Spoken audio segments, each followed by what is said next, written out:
Hi everyone, my name is Joanna Gilar from HKD Transition, that's Sussex, Hurstpierpoint, Point, Keable and Ditchling Transition Group.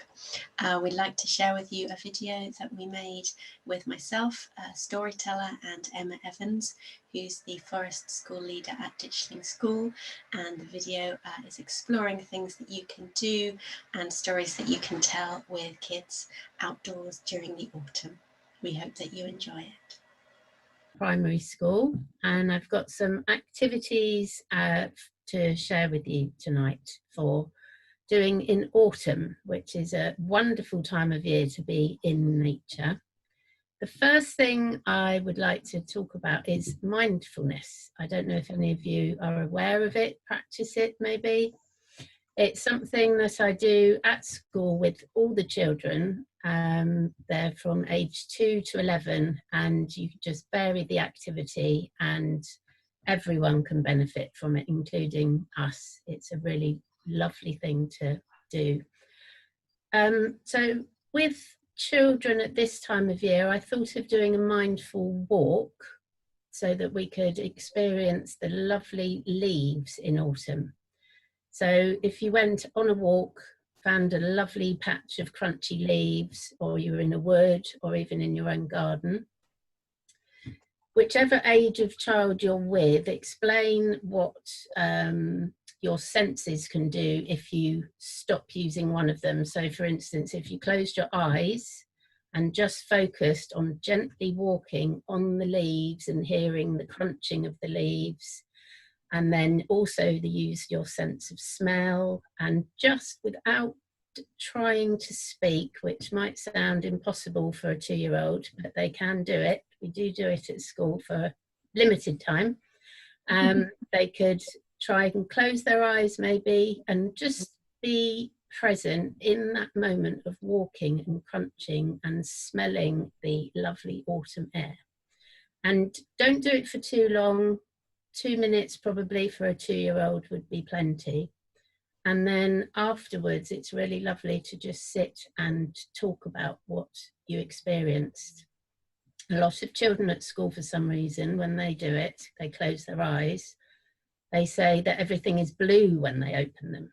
They're always very keen to tell me that, whatever age they are. And I've done it, and it's true. Everything is blue. Very strange. So that's a really beautiful thing, and they will use the most descriptive words that you might not have ever heard them say before to describe their experience. And it's very, very special because it doesn't involve any technology. You don't have to have anything, just yourself at that moment. And I also explained that it's very good for calming us down if we're feeling agitated or nervous, or if we can't get to sleep, especially this year with the well-being of everybody at the forefront of our mind. I've used this every single time in Forest School with the children, and the benefits are huge. So the next activity that I would do, so we've crunched through the lovely leaves, I would then talk about, not the activity, I'll talk about everything you can pack into a rucksack to take on a walk. And they're all inexpensive or free. So I'm sure at home we have gardening gloves, a little pair of gardening gloves for your child or children, nice little ball of wool and some string and a pair of secateurs, all fairly standard. Then 2 items that I will introduce are a palm drill, which are fantastic. Great little tool, very light, not really any danger so long as you wear a glove. They're not sharp at the end, but a child as young as 2 can use one. And you can produce some lovely items with it, which I will show you in a bit. They're between £4 and £7 each. And a mallet, very exciting item to use. They're very light, well, they're not very light, they're fairly light. You can pop one in your rucksack, again, about £4 to £7 each. And with that little kit, you can have lots of fun on your autumn walk. The next thing would be to ID 3 different types of wood that we can use to make the items I'll show you. The first one is elder, which is easy to identify by the bark. I hope you can see it quite clearly. It's spotty bark, and there are always 2 buds there, and then as you move up the stem, they then turn and are alternate. So there's 2 there, and then sort of front and back and side to side, and it's a really useful piece of wood. It always grows sort of like a weed really at the edge of woodland, and if you just take a small piece like that, no more than 20 centimetres, you can use it in lots of different ways. Don't ever put this on your fire. It releases cyanide when burnt. So if you're having a nice little outdoor fire and you sort of throw bits and pieces on like we do, keep this away from the fire. Okay. Then we have willow, which lots of people might have in their garden. It's a lovely thing to use, nice and straight. You can peel it, you can pop it in your fire in a sort of old baked bean can with a hole in the top and make charcoal pencils. Just peel off all the bark. You can make lots of things, which I will show you in a minute. And the way to identify that is, again, it's straight and it has little buds sort of swirling round the stem as it goes up, and grows very, very tall in your garden. Usually we have far too much of it. And then hazel is another great wood, which we have lots around this area. It grows very straight up, and it actually likes having its wood cut. And I talk about that at school as well, how to coppice wood and how to respect the plant. And if you cut the wood carefully, it will then regrow and we can use it every year. We have a hazel hedge that we're growing for that purpose at school. And it really teaches the children, for one, how to identify the wood, how to use the wood, and how to look after it. The fire, I obviously won't be lighting a fire now, but if you have a fire in your garden, there's a really lovely tree, which Jo will talk about later, called the hawthorn tree. I picked some. I have a little tree in my garden, and these are the leaves and the berries from that tree. The berries are a lovely tonic at this time of year. So you could pick a few on a walk and put them in your rucksack, take them home, pop them on the open fire outside or boil a kettle, and you can have a nice hawthorn berry tea. They're absolutely packed full of vitamins and goodness. Very good for this time of year. So we've done our mindfulness, and then we can collect all the lovely leaves we have been walking on to make our own leaf garland. So this is like being on Blue Peter. I have lots of prepared earlier items. So here's my leaf garland. And there's a lovely big needle. So you get metal ones of these for adults, obviously. Nice big plastic one, no injuries. Another thing you could take with you on your walk, pop it in your rucksack. And then thread the leaves. These are great things to do with young children, very good for fine motor skills and dexterity. And you simply just thread the leaf on, and they can take these home with them and enjoy hanging them up outside or in the house. Another thing to add to the bottom of them, if you find a conker and you've got your palm drill, you could hang it on the end so it's weighted and it could, you know, hang in the breeze outside in the garden. So the safest way to do this, you wear a glove on your helping hand. This is what we describe at school. You wear a glove on your helping hand, You hold the item you want to make the hole in your gloved hand. The hand you write with, you use the palm drawing.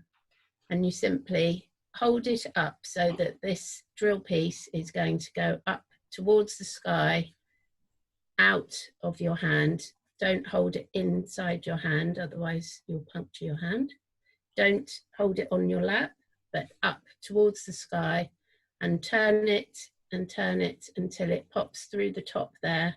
And then you can thread it on the bottom of your leaf garland, and it can be a beautiful decorative part of it. Now, we're lucky enough as well to have lots of streams in Ditchling and Sussex area, which I've used for school, and in January last year thought it would be a good idea to stand in the stream in the wreck and do some raft racing. And you can cut probably about 75 centimetres of hazel, so just one branch. Don't need to cut any more than that, because then there's lots left for other people to use. Cut it. It's really good for the children to measure their own, so they can have it as long or as short as possible. Cut 5 pieces or so and thread them all with a figure of 8. You can use string or wool. So you would wrap figure of 8 around and then do it a couple of times. Knot the end, and you can have it as a plain raft. You could, I built this random little thing earlier with a palm drill through the conker casing and 2 willow leaves, and you could stick that in your raft. If you have more than one child, or you want to make a raft as well, you could do some raft races, and it's endless. Whatever you find on the floor, pine cones are great because they're very buoyant, and it's really lovely for the children to just experiment with what is buoyant, what sinks. We had a lot of fun in the freezing cold January water. It was a lovely thing to do. The next thing is something called haphazome. It's also known as leaf bashing, which is our translation of it. So you have a piece of cloth that you cut, any scrap piece of cloth, preferably light cloth. Pop it in your rucksack if you want to do it on your walk, or collect the leaves on your walk and take it home and do it at home. So I've got my old pillowcase here. I picked a rose leaf or 3, and I got my lovely mallet, which the children also love doing this. You can imagine why. So you pop this on a hard surface or a tree stump if you're outside, and just really whack it really hard. So put the leaf inside the cloth, fold it over, only use half the cloth, otherwise you haven't got anything to fold it over with. Do it for between 30 seconds and a minute, and then you have the joy of peeling off the leaf and seeing what pattern you made. And then you can put these in it doesn't come out very well on the screen, sorry. You can put these, soak them in soya milk apparently. I haven't done that, but apparently it can fix the colour in. Or you can use something called alum, which is also a mordant for fixing colour into fabric. So you could then take that home and make the next item, which is a little picture frame. So you would be able to then stick your lovely leaf picture in the frame, and you could hang it up inside. You could give it as a present. The children really enjoy making these because it's quite a quick thing to make, and it's a complete, nice little complete thing. Again, 4 pieces of wood cut, and children from age 7 upwards can use secateurs safely. I do this at school. They would wear a glove on their helping hand again, they would cut without touching any part of this sharp area here, and holding it at a safe distance. So they've got the wood here, they would cut away from their hand, and they really feel quite proud of their achievement then, because it can be quite hard work to cut with these if you're a little person, because you have to use a lot of strength. So they would cut 4 lengths, and then they would tie them together. So I've got 2 pieces of willow here, and it also brings in a bit of maths, because they're having to estimate lengths, and do they want a square or a rectangle? You could make a triangle. It's just a really complete project to do. So you would make this with a partner. Your partner would hold the sticks, you would use the string, and I don't have anyone here, so I did the first bit. So you tie the first bit around 3 times diagonally one way, and then 3 times diagonally the other way, and then you tie it off. Repeat that for each corner, and then you have your little frame. Another thing you can do whilst out on your walk, or pick up some lovely sticks and do it at home. The next thing is using the elder, which I showed you earlier, to make a friendship bracelet or necklace. So elder's really lovely because of this soft, pithy middle. It's sort of marshmallowy, and there. So you would use your palm drill. So you'd use your palm drill and put your glove again on your helping hand, and hold the bead so that it's up towards the sky, and you push the pithy middle out. So they're learning how to turn clockwise and which way works. So anti-clockwise obviously doesn't work. And then the pithy middle comes out and makes a bead. And they can cut as many as they like of these, and again, threading, good for their dexterity. And then they would add as many to a piece of string as they like. You can also tie, I found this feather, Stony Wish special feather. You can tie this onto the middle, create a little necklace that they would be very proud of. We did these at school last week, and you'll see them on the newsletter tomorrow. And the last 2 things are Halloween related. Pine cones, another invaluable thing. I have buckets of pine cones at school. Pine cones, string and conkers seem to be my main necessity now. And we have these that are sticks from an old pampas grass, and a spider of pine cone with pipe cleaners, along with nice hairy legs. So they're perfect for this time of year. You could even attach a piece of cotton around the body, and he could hang from a doorway or something to scare somebody maybe. Another pine cone here are these, I think they're sycamore helicopter seeds, and I just stuck them in the top of the pine cone with pipe cleaner twisted round the head, and you have a little flying insect. And then with the pieces of pampas, you can make a spider's web. So you'd start in the middle, and you could wrap it round the centre piece, and you just do those figure of 8s again all the way round, and carry on going until you come to the end. And again, these can hang up in your window or your door or outside. If you use string, they would last all winter really, and the children could put them near their bug house. It's, you know, very versatile. So I hope I've given you some ideas to enjoy autumn with your children outside. Thank you. Thank you so much, Emma.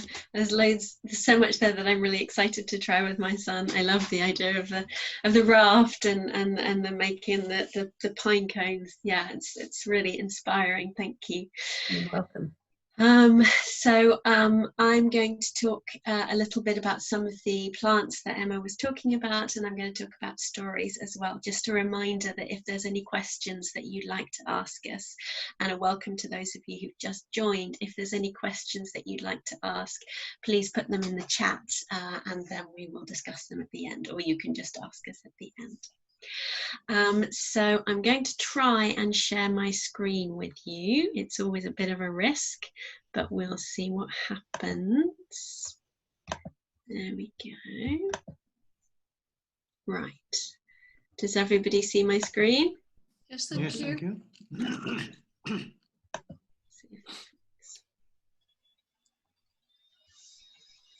Yeah, there we go. Okay, so my background is that I've got a PhD in fairy tales and ecology, and when I was doing the PhD and I was thinking about fairy tales and I was thinking about the sort of the uses and the helpfulness of fairy tales for kids. And a lot of people, fairy tales are often quite unfashionable today because, you know, you often have this impression that you're giving, particularly for young girls, there's the kind of story of they need to wait to be rescued by the prince, and that they have to be beautiful in order to be successful, and all of this problematic stuff. And I think that's true. You definitely find that in the fairy tales. But it's also really important to remember that fairy tales are layered. You know, they've been told by millions of people, so they have layers of cultural, social history, and we can take them back. And there's lots of different things in the traditional stories. And one of the things is a really interesting way of relating to the natural world. Particularly, I think fairy tales are really useful for talking about the interconnectedness of the world. For example, you're in a fairy story and you see a toad by the side of the road who asks you for help. And if you stop to help that toad, then you can be sure he will help you later in the story and you'll be able to do whatever you were trying to do. So there's a sense of really strong reciprocity in the fairy tale where everybody is connected and linked together, not just the humans. And so it's really useful for talking about the web of life and the interconnectedness between things. And you know, fairy tales are also really interesting for the kind of fluidity in them. It's very easy to have a chat with a cat or turn into a tree or a rose bush. And in the fairy tales, in folklore, the natural world is very interactive, and sort of you're constantly participating with the natural world. And I think in a world today where it's very easy for kids to get overwhelmed by the stories of us damaging and hurting a kind of passive environment, stories where they can see an imaginative engagement and a wild that's very participatory is a really interesting thing for them to explore. So that's some of the ways that I think these stories can help. For the past few years, I've been looking at British and European folklore that looks at trees and shrubs and plants. And again, it's a different way of I think it's about attention as well. If you tell a story about an apple tree in your garden, then it's easier to look at that apple tree, I think, with attention than it would have been before you had that imaginative layer to it. And it's also, for me, it's a sense of mapping. There are lots of, I'll talk about some of the Sussex stories, and you know, there are stories all over Sussex. There are stories of the Seven Sisters, there are stories of the Long Man of Wilmington, of the Brighton beaches, of the St Leonard's Forest, of Ashdown Forest. And if your children know these stories when they're walking through the landscape, or indeed if they just invent their own, it's a really interesting way of kind of layering their relationship to their land and the places where they're in, and also of mapping the imagination, so that their imagination isn't just engaged with screens and with books, but actually out there in the wild world as well.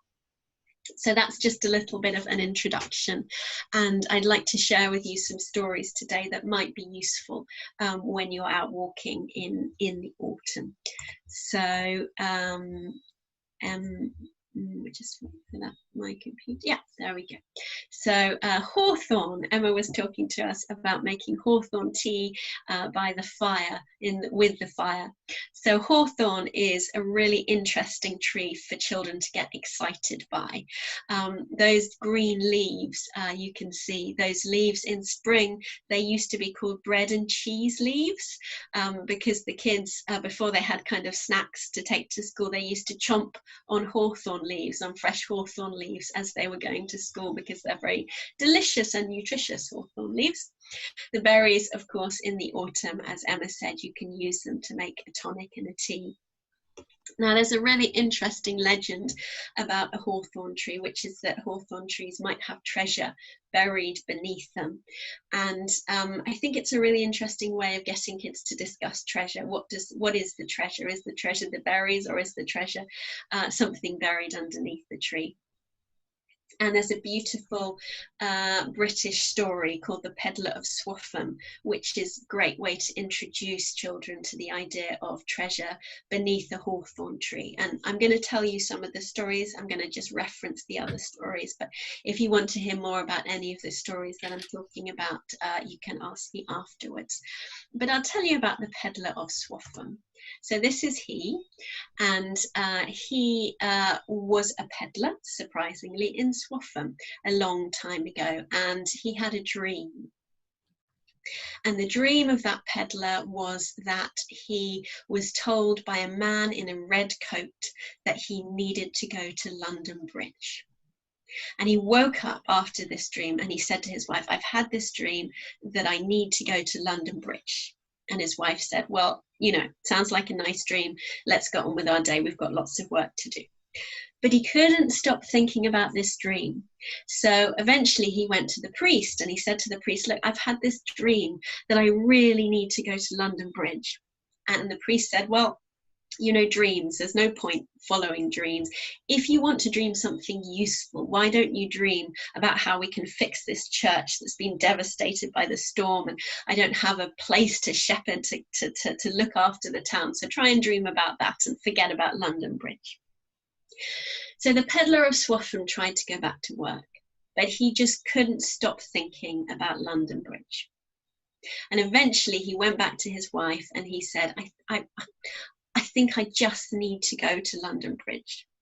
And his wife was quite understanding, and she said, "Okay, if you need to do it, go to London Bridge." So he set off. He took his faithful dog, and they set off. Now, it was without cars. They had no cars in those days, and it was a long way to London. And he walked through the rain and through the scorching sun and through the hail, and eventually they arrived to London and to London Bridge. And he got there and he waited. He stood on London Bridge for one day and another day and another day, and nothing happened. And by the third day, he was feeling like a real fool, and he was thinking, "Why on earth did I do this? It's so embarrassing." And a man came up to him, and the man said, "I've been watching you just standing on the bridge. Yeah, that's the bridge. I've been watching you standing on the bridge for 3 days. What are you doing here?" And he embarrassed, he told the man the truth. He said, "I had a dream that I needed to come to London Bridge." And the man laughed at him and he said, "Dreams are nonsense. Nonsense. I had a dream last night. It was so ridiculous. I dreamed that I was in Swaffham and in a garden of this peddler, and there was treasure underneath the hawthorn tree. I mean, you know, clearly dreams are ridiculous, and you must learn, young man, never to worry about what you dream." So the peddler thanked the man and headed home with an intermingling of excitement and utter confusion in his heart. And he reached home and he told his wife and his children everything that had happened, and they took a spade and they went to dig underneath the hawthorn tree, and of course they found not just one but 2 pots of treasure. And the small pot they kept for themselves, but the huge pot, they took it all the way through town, and people came behind them to see what was in this pot. And they took it to the church, and he tipped it up and he poured this great pile of gold onto the church floor, and he offered it to the priest, and he said, "There you go, that's to rebuild your church." And he did. And from this day to that, the church of Swaffham is one of the most beautiful churches in England. So that's a story that kind of can be adapted really for any age from sort of 3, 4 up, I would say. And it's just a really nice story to kind of explore the idea of treasure and the idea of the treasure that can be found connected to trees. As I was telling it, I thought about the man in the red coat being related to the red berry of the hawthorn tree, which I've never thought before, but it's interesting. And when Aaron, my son, was younger, we used to go and take a treasure box and just look in the forest underneath the hawthorn trees for treasure. And of course, when you're 3 or 4, you find treasure. You find like a little leaf or a petal or something like that, and whatever can be treasure. So it's just a really nice way of exploring the forest. Emma was talking about the elder tree. Now, the elder tree also is a really magical tree. And if you're confident in identifying the berries and know how to do safely, and make sure your children don't do this by themselves, you can gather the berries and make syrup, which again is really good this time of year to boost the immune system. And I found that actually doing it with kids, particularly this year when there's so much worries about health and wellness, that actually it's a really empowering thing to do, to go outside and to gather something that will actually keep them well, and then to make it together. It's really easy. You can get lots of recipes online. But elderberries and the elder tree itself is very powerful. And again, there's lots of myth and legend that you can share just to give it an extra layer of engagement when you're walking around the forest. Because the word elder, nobody really knows where it comes from. It might be related to the Saxon word eld, which means fire, which is really interesting because, as Emma said, you can't actually burn the branches. But what you can do is you can hollow out that marshmallow pith that we've just seen, and then blow and use it as bellows to support the fire with air. So maybe that was what was done in olden days for the elder. But it also might relate to the word alder, mother, in Swedish, and to a legend that this elder tree that was so powerful and medicinal was related to a mother protective spirit of the tree. And the tree there's lots of legends about it. It's said that if you're going to cut any of the wood, you have to ask permission from the elder mother. So make sure that you do that if you're cutting any of the wood. But this elder mother is also related to the Germanic goddess Holle, Frau Holle. And she was a goddess who lived in the underworld or the fairy world, and you could reach her by going through wells. And it was said that she was looked after the hearth and the home, and when she beat her pillows, the goose feathers were the cause of snow on earth. And she was very rewarding to those who were hardworking. So there's a legend of a girl falling down a well and serving Frau Holle, Mother Holle, and then serving her so well that she eventually gets a shower of gold, covered in a shower of gold, and that's her reward. So again, there's lots of legends of mythology to this tree, and it's a very powerful and protective one. I wanted to mention briefly this book because it's a really great resource. Georgiana Keable, she's a Swedish storyteller. She takes loads of kids out from all different backgrounds, and she's got lots of great stories. And Emma was talking about pine cones. So another story that I wanted to reference is the pine cone, because again, as Emma said, it's a wonderful thing for kids that's so tactile, so exciting fascinating, so much that you can do with it. And there's a story in this book, and it's quite a difficult story, so probably not for the very little ones, but it's a really powerful story.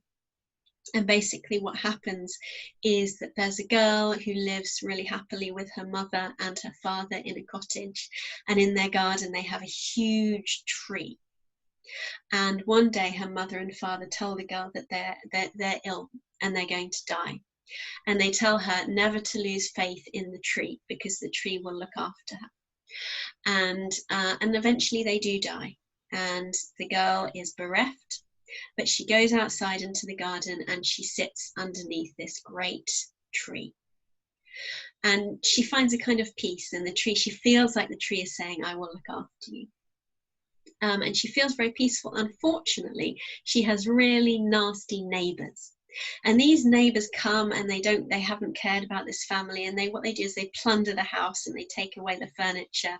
And then they see this girl and they see how peacefully she's sitting, and they're really angered by the fact that this girl who's just lost her parents is sitting so peacefully beneath this tree. So what they do is they take a saw and they actually start to saw off the branches of the tree. And the girl is really upset, and she can't stop them, but she hears the trunk of the tree saying, don't worry, I will be here, I will look after you. And so she continues to sit. But the neighbours are really angered again that she's sitting so peacefully under this trunk of this tree. So they take an axe and they cut down the trunk of the tree. And again, the girl is really upset, but she hears the roots. And the roots say, don't worry, we're here, we will look after you. And then the neighbours are still really horrible and angry, so they burn the roots. And the girl is grieving, but she hears the ash from the burning, and the ash says, don't worry, we will still look after you, follow us. So she starts to run after the ash, and she runs across valleys and mountainside all the way to the sea. And the furious neighbours they don't know what to do, so they just run after her, and they run after her, and they run so fast and so far and so furiously that they run all the way to the sea and they drown. So that's dealt with the neighbours. But the girl manages to get all the way to the shore, and she sees the ash, and the ash goes into the sea, and it changes into a seed. And the girl picks up the seeds. There are lots of seeds, so she picks them up, and in her hands they grow into the cones that you can see in that picture there. And she cracks open a cone, and this is a very special type of cone, because inside it has the most beautiful creamy nuts inside. And she's never seen anything like it. So she takes these cones to the village by the beach, and she says, have you seen these nuts? And she shares them with the villagers, and the villagers say, these are incredible, what are they called? And the girl says, well, if you don't know and I don't know, let's call them pine nuts. And that's the way that pine nuts came into the world, apparently. And the pine nuts, and they because she's I think she's going to log back in again, I think. Right. While she logs back in, while she was talking, I remembered I forgot to discuss one thing. Is it all right to talk while Joe tries to join in? Yeah, surely, go for it. Is that okay? So before we do the other activities, when we've just done our mindfulness part, is to make a journey stick, because you can then collect all the lovely things that you see about you and stick them into your journey stick with string just tied, knotted here, and then spiral all the way up to the top. And if you find a nice feather or a lovely piece of bracken, dried flowers, you can stick them all into here and proudly walk along and either use them for something as you get home, or you could draw them, or just leave the stick as it is outside. And they're a really nice little thing for your children to do on a walk. It keeps them amused for hours. Sorry, I did forget to say that earlier. This is Joe just coming back. And the next thing that I wanted to talk about, if my computer can catch up with that, is the apple tree. there's a great story, and you might have heard it because I think I've told it quite often, and I've told it in Ditchling School before. And it's actually a Waldorf or Steiner story, and I'm not going to tell the whole thing now, but I will just outline it, and you can find it very easily online. So this story is when I'm actually just going to stop that. So this story is basically of an apple tree which is desperate to touch the stars, and it just really tries its hardest to reach up to the sky to touch the stars, and it can't manage to do it, even though it's so desperate to do it, and it wishes and wishes and wishes, and eventually a fairy comes and says, what do you want to do? And the apple tree says, I want to touch the stars. And so the fairy says, well, I'll try and get you some stars, but you just wait a while. And as the tree is waiting, it turns into spring, and the leaves come, and then the blossoms, and it still really wants to touch the stars. But eventually in the summer, the tree grows apples, and the tree is so happy with its apples that it forgets about the stars. And then the fairy comes back and says, I bought you this basket of stars. And the tree says, oh, I don't need stars anymore, I've got apples. Well, the fairy says, well, have them anyway. So in every single apple of that apple tree, the fairy puts the stars. And so from that day to this, apples have stars in their center. And then what you can do with the kids, which is a really lovely activity, is you turn the apple sideways and then you cut it, and then you find the star inside the apple. And it's just really magical, and it's a way of just really connecting to the magical fruit of the season. And talking about stars, I wanted to again think about, you can move from the star in the apple to the star in the sky, and all seasons, but even in autumn, I think another way of kind of re-enchanting the connection to the wild is by taking kids out in a time of day that they don't normally go out in, and actually allowing them for a special treat to go out during the night and tell some stories of the stars is a really exciting one. And I wanted to share with you a star story in this book, which is, I'll just hold it up there, it's called Sussex Folk Tales for Children, and it's by Xanthe Gresham, who is a local storyteller. And Xanthe just collected basically stories from across Sussex. There's stories from Lewis, stories from Ashdown Forest, stories from all over. And the story that I wanted to mention is the story of the Seven Sisters Cliff, and basically she gives the reason that the Seven Sisters are called the Seven Sisters. Does anybody know why the Seven Sisters are called the Seven Sisters? No. Margaret, do you want to unmute? You maybe know.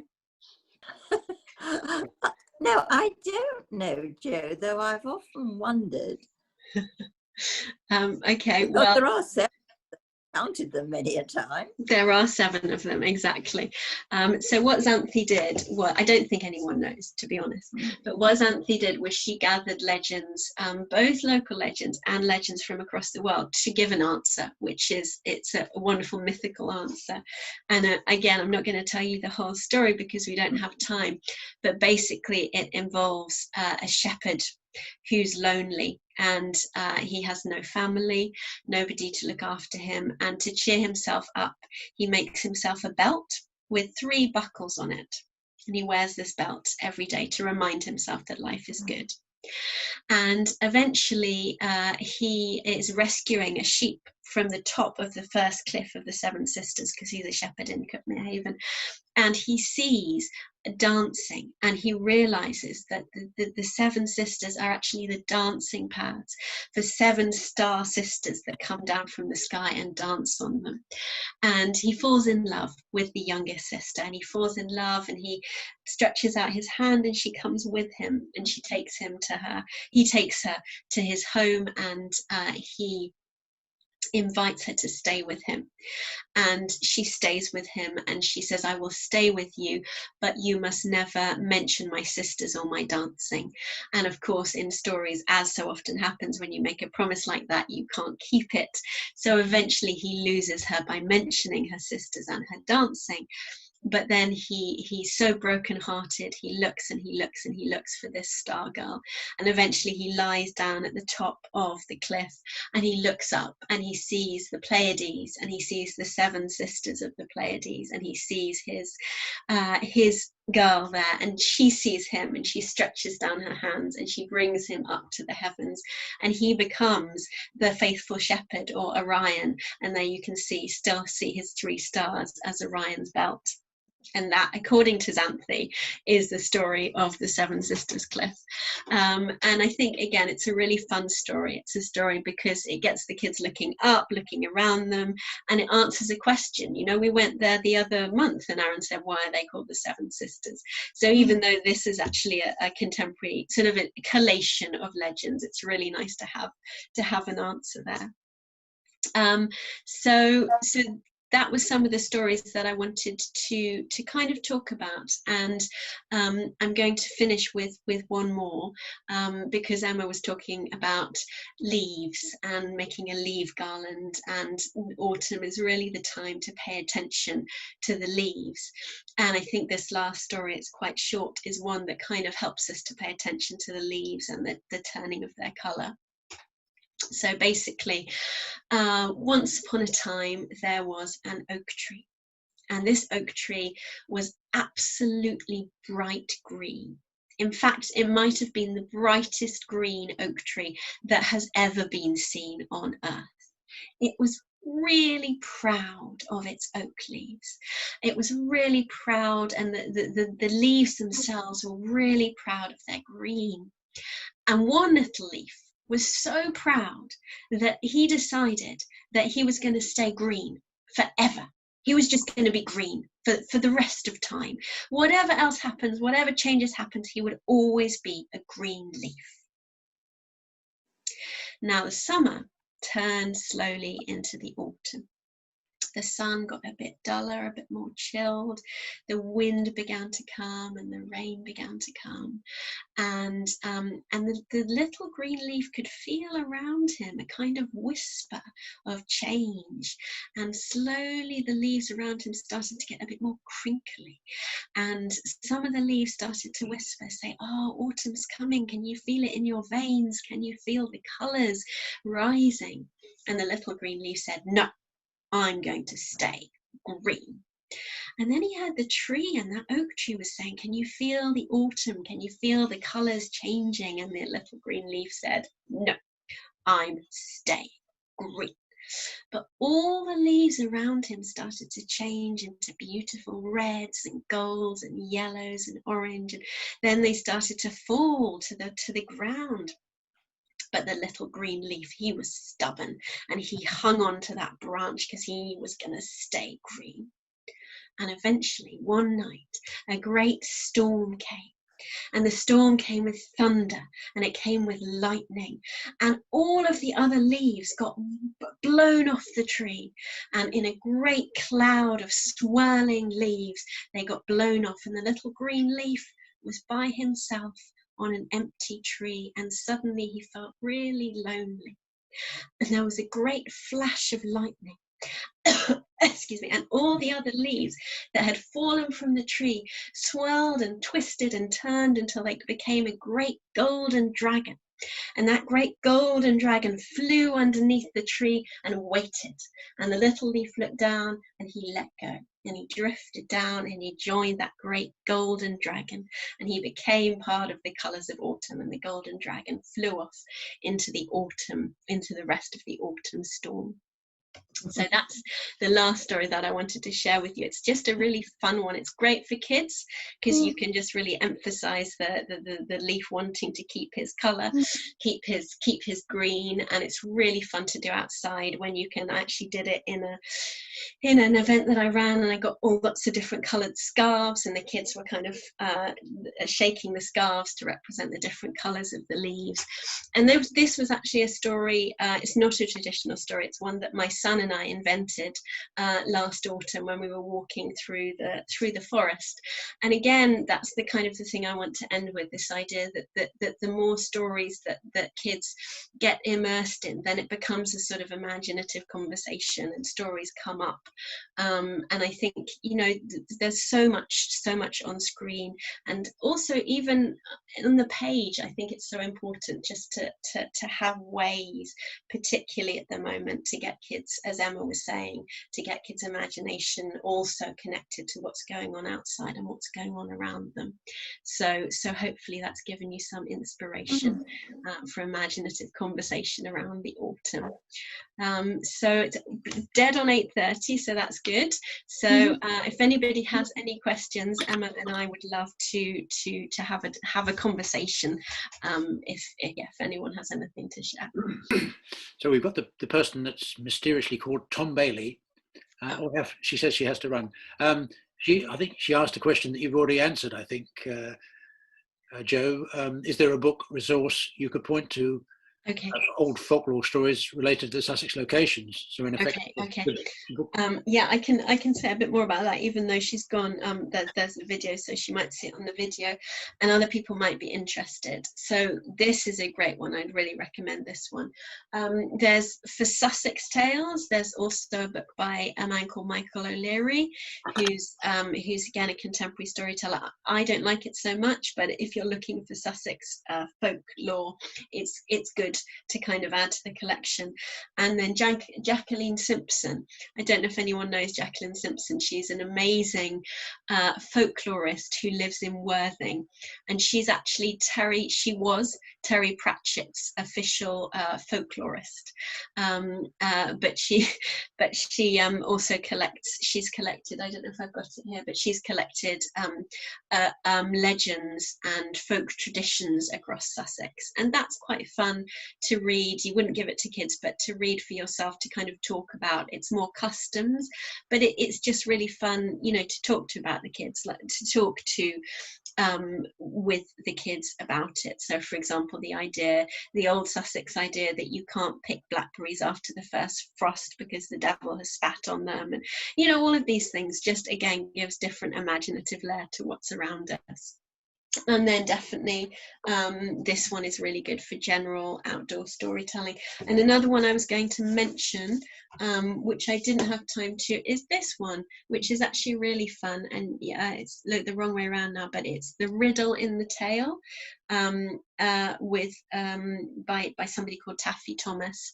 And kids love riddle stories, and it's got some great riddles that are connected to the outdoors as well. And I was doing a storytelling class for kids last week, and I told them this great riddle, which is more about the winter, but it goes, I have 6 arms, I can swallow whole farms, and 1,000,000 can become a man.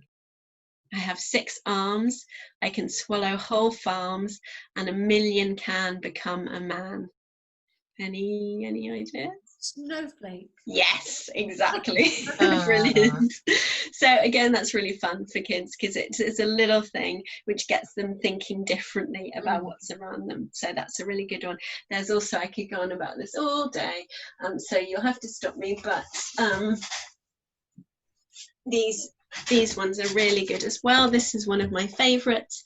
It's called Dancing with Trees, and it's just got amazing ecological stories. It's really well edited, and it's specifically focusing on British stories, so that's really nice. I won't overwhelm you with all of them, but what was the other one in your hand, Jo? Okay, yeah, I'll do the other one. So this one is called Botanical Folk Tales. So it's by Herbs and Trees, and it's by Lisa Schneidau, who's a storyteller and an ecologist. So her background is an ecologist, so she's really knows, again, it's focusing on Britain and Ireland, and she really knows the herbs and the plants that she's talking about.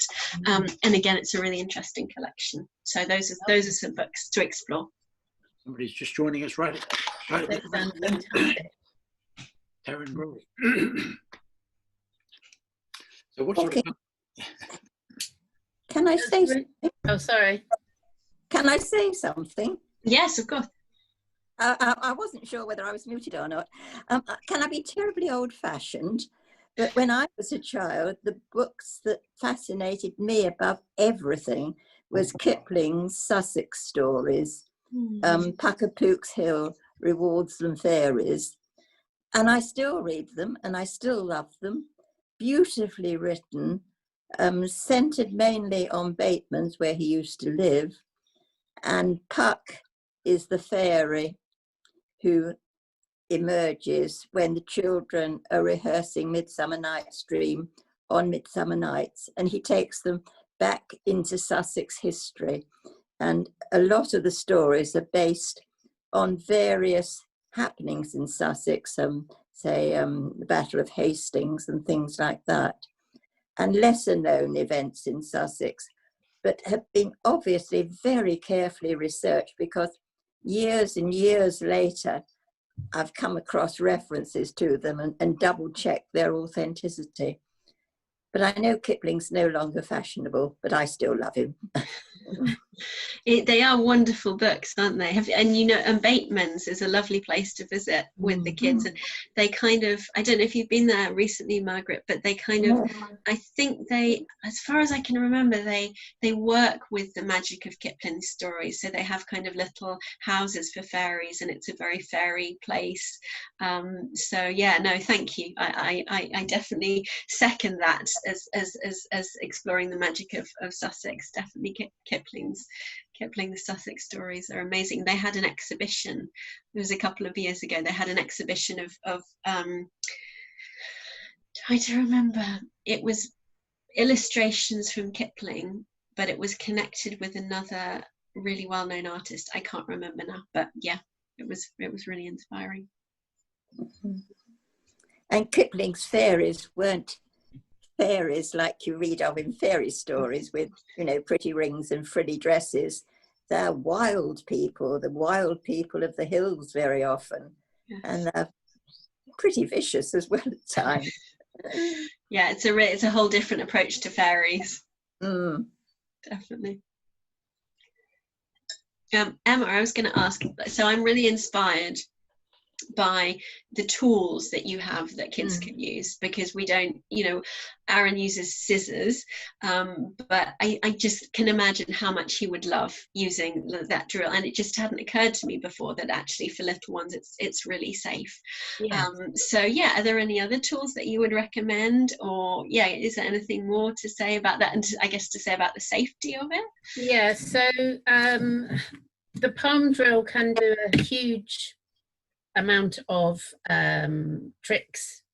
You can really think outside the box, and all the elder that you can use it for. You can get little log slices. You can actually buy a bag of log slices and make a hole in them, make pendants. So they'd be really nice if you could have an outdoor party, birthday party. Everybody could make their own little pendant with that palm drill. And I would just emphasize the use of children's little rigger gloves. You can get them online everywhere. So long as they remember, and hopefully they will, if they come to Ditchling School, they will maybe remind the adult to wear it on the helping hand. It's my mantra, and they get slightly muddled with the left and the right. Which one do they write with? So that's a really good reminder for them as well. Do you remember the bit and brace drills you can buy? They look like those sort of old hand whisks. They're great. They're really good fun to use with the children. You have to use them as a team of 2 people. One person holds the item that you're drilling, preferably on a tree stump, wearing gloves on both hands. The person using the drill doesn't need any gloves because they need grip. So that's a nice one. I would say from about age 4, a bit and brace drill can be used. You can teach them how to light a fire. That's a really lovely one. You can buy a little flint kit, which I don't have here, but it's sort of got a metal piece about this long, and you strike it onto the flint, and it comes as a complete kit on the same website. There's a website called Muddy Faces, which I got this from. It's all forest school stuff. There's also the forest school shop, but you can go on there, look at the right items that you want to buy, and then go on to, I won't say the names, but cheaper websites, because sometimes they can be a bit more expensive on these proper forest school sites, and you can buy second-hand items as well, which is good. So a fire flint kit is a lovely thing. They absolutely love lighting fires. I would say from the age of 4, I've lit fires with children. And you can buy the flamers. They're sort of like a little nest of sawdust dipped in natural oils. You can buy them in Sussex hardware shop, little box of about 24. And you can put it on an old oyster shell or a piece of cotton wool, actually. So build the little fire with the kindling. They can help you with that, sort of like a Jenga grid with kindling. Stuff a little flamer's firelighter in the fire, then put a little piece of cotton wool on the oyster shell outside of the fire. They strike it, and as soon as it strikes and the flame takes, you lift the shell up and drop it on to the fire itself, and the delight and pride they have in seeing that light is fantastic. So that's a nice thing to do with younger children as well. Brilliant.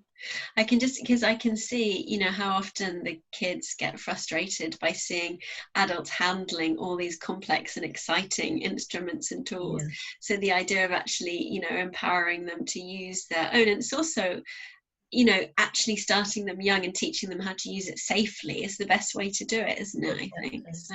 Yeah, that's another really good item I've just thought of is a potato peeler. Mm-hmm. So with their helping hand glove again and their piece of willow, they could make all sorts of things. So they could make a nice little arrow. They could make a pencil. So if they peeled the willow bark, sharpened the tip like a proper pencil, and then popped it in an old tin into the fire that they might have lit. And they could then use the mallet to bang a hole in the tin, because you want air to escape for the willow to burn correctly. Then they could take the willow out of the tin, and it would be a nice sharpened piece of charcoal pencil. And potato peelers are great for making patterns. So they could, on their journey stick, if they want to have a permanent journey stick, they could make little patterns all the way down with a potato peeler and just cut out little bits of the bark, and just enjoy. That's their creation that they would take out, like we might take out a walking pole. They would take their journey stick ready to collect. So it's things that you might have out around the house, but potato peelers are very cheap anyway, so they could even have their own very personal, you know, tool and take it out for walks. Yeah. So yeah, lots of things. Thank you. Karen and Amy, I'm sorry that you missed most. You joined us late, so you missed most of what we were saying. I think this has been recorded. Is that right, John? Yes, I did record it. Yes, I probably should have explained to people that I'd done that. I really need people's permission to record, don't I? But I hope I've had that. I hope that was okay with everybody. But yes, so you can go online on the website. We'll send the link out, and then you'll be able to see what you missed coming in late. But was there any specific questions that you had, anything that you were interested in hearing that we could just give you at the end? I don't know if you yeah.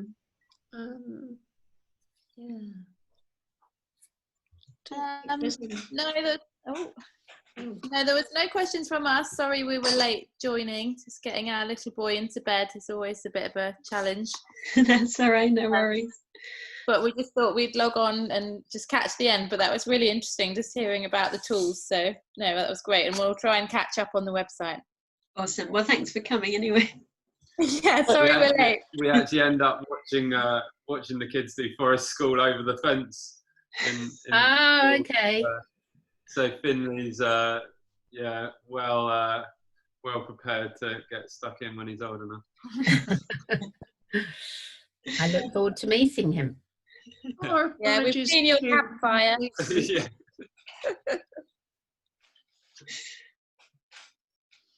All right, lovely. Joe, that your lovely long list of books. I suppose we could think in terms of a list of those. I suppose on the website too. I guess. That's a good idea. We can make a list, definitely. Sorry, what's the website? I'm a bit late. So we're just talking about the HKD transition website, where we can update with. We'll put the video here on it. I think, John, will we or? Well, yeah, I hope so. Yes, I haven't done that before, but I'm looking forward to that little bit of adventure. Yeah, yeah. And then we can put the list of the books as well. Thank you. Could I? It's Tay here. Could I get the link to the video as well? Because I could put it on the next Orchard newsletter. That's a great idea. Yeah. Right. And it was such a lovely talk from both of you. It's much better than reading a book to actually see the things that you've done and hear about it. Really inspiring. Thank you. Thank you. I love the story of the little Oak tree. Yeah, it's a good story. Definitely. You mean the one with the green leaf? Mm. Away. You have to you're not supposed to really feel sorry for the little green leaf, are you? I know, I don't see why not. And I think it's also, it's also a good story to talk about change and to talk about, not wanting change to come and the idea of embracing change. And this, I really like the idea of the autumn dragon as, coming and helping this poor little green leaf to embrace change and not be lonely. That's the thing. So yeah, it was a spontaneously arising story between my son and I. And it's quite useful for the autumn.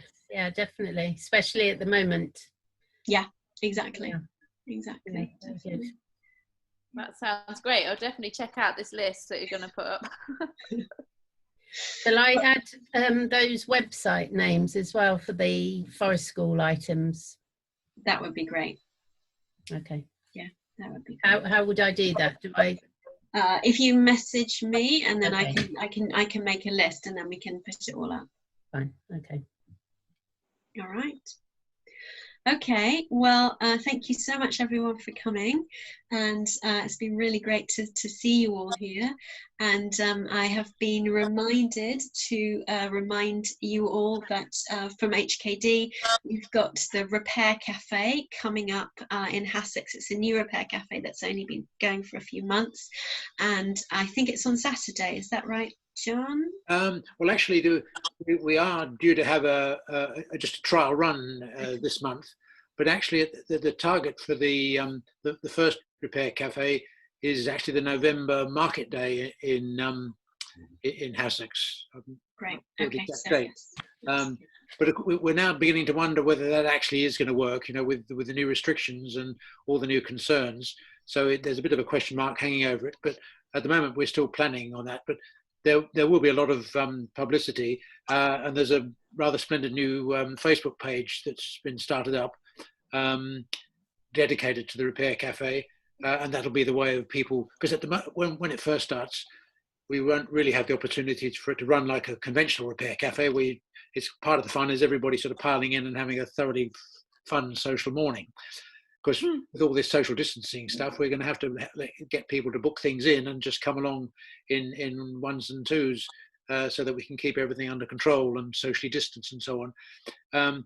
So the Facebook page will be the way to book things in, I think is the current plan.